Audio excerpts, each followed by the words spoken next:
Eski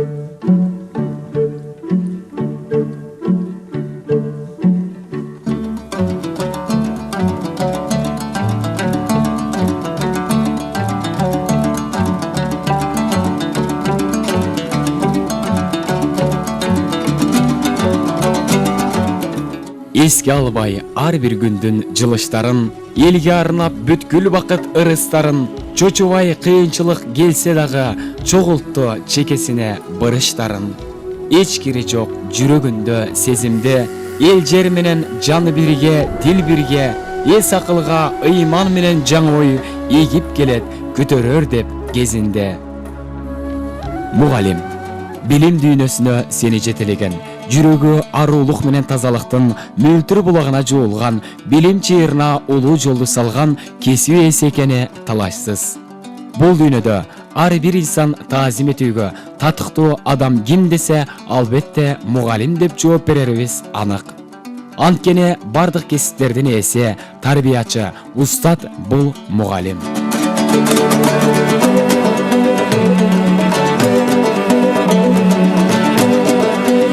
20 жылдан ашуун убакыттан бери Кыргыз Республикасынын билим берүү жана илим министрлиги тарабынан ар жыл сайын үзгүлтүксүз өтүп келе жаткан жылдын мыкты мугалими, жылдын мыкты мектеби жана жылдын мыкты бала бакчасы конкурсу баарыбызга маалым.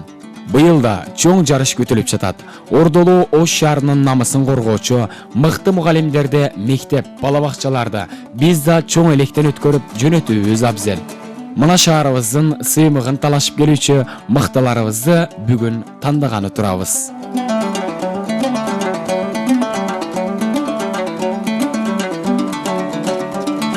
Кесипкөйлүгү, таза дили, чыгармачылык асыл дүйнөсү менен өткөн 2 жыл ичиндеги жылдын мыкты мугалими сынагынын республикалык баскычында алдыңкы орунду багындырган Мелис Музулманов жана Эльвиза Нарымбаева бир нече жылдан бери колго тийбей келе жаткан ийгиликти жетелеп келишти. Алардын бул жеңиштери биздин сыймык жана бүгүнкү сынагыбызга катышкан мугалимдерибизге өрнөк болмокчу.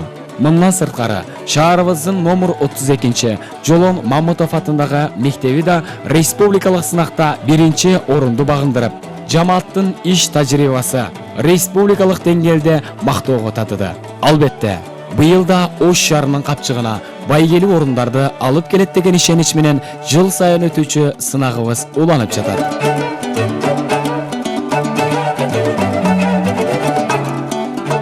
Ош шаарында жылдын мыкты мугалими 2016 сынагы жылдагыдан айырмаланып, мугалимдерди бир топ татаал тепкичтерди басып өтүүгө аракеттендирди.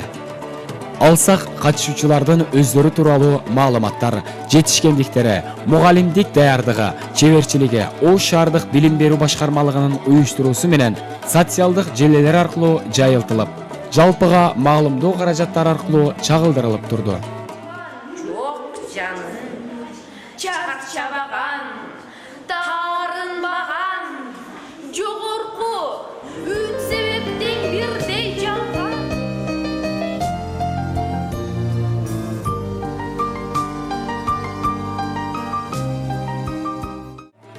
Birinci баскыч билим берүү мекемелеринде 2016 жылдын 31 мартына чейин өткөрүлүп, анын жыйынтыгы менен шаардык сынакка катышуучулардын тизмелери катталды.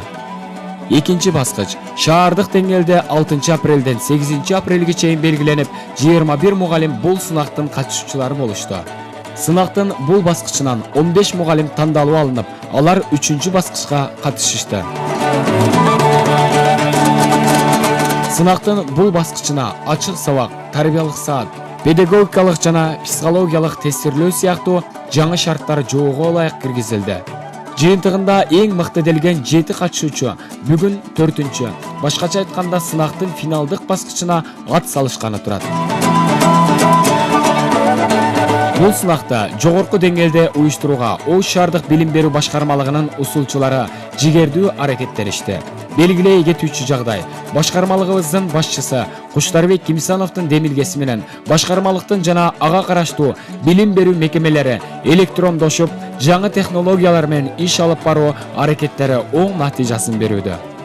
Учурда башкармалыктын иши бир топ жеңилдеп, маалымат алмашууга ыңгайлуу шарттар түзүлдү. Натыйжада жаңы демилгелерди ишке ашыруу, убакытты туура пайдалануу жолго коюлуп жатат. Бул саамалыктарды мектептерди жана окуу процессин электрондук башкарууга карай ташталып жаткан кадамдар десек болот.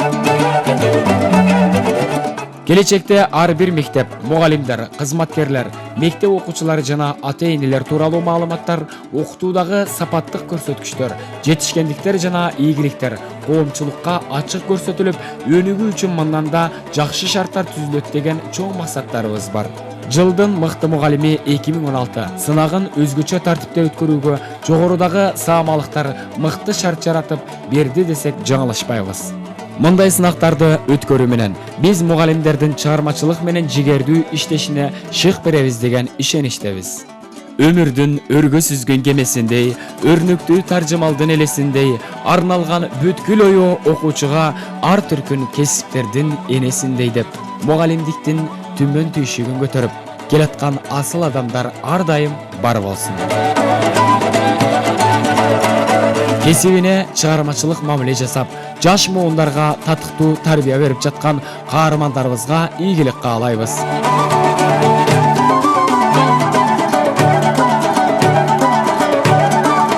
Күнөңдү качан болсо нурун чачкан, көзгүдөй так көрсөтүп көзүңдү ачкан, дарактай мөмү берген ал мугалим дайрадай куршар этип толкуп ташкан.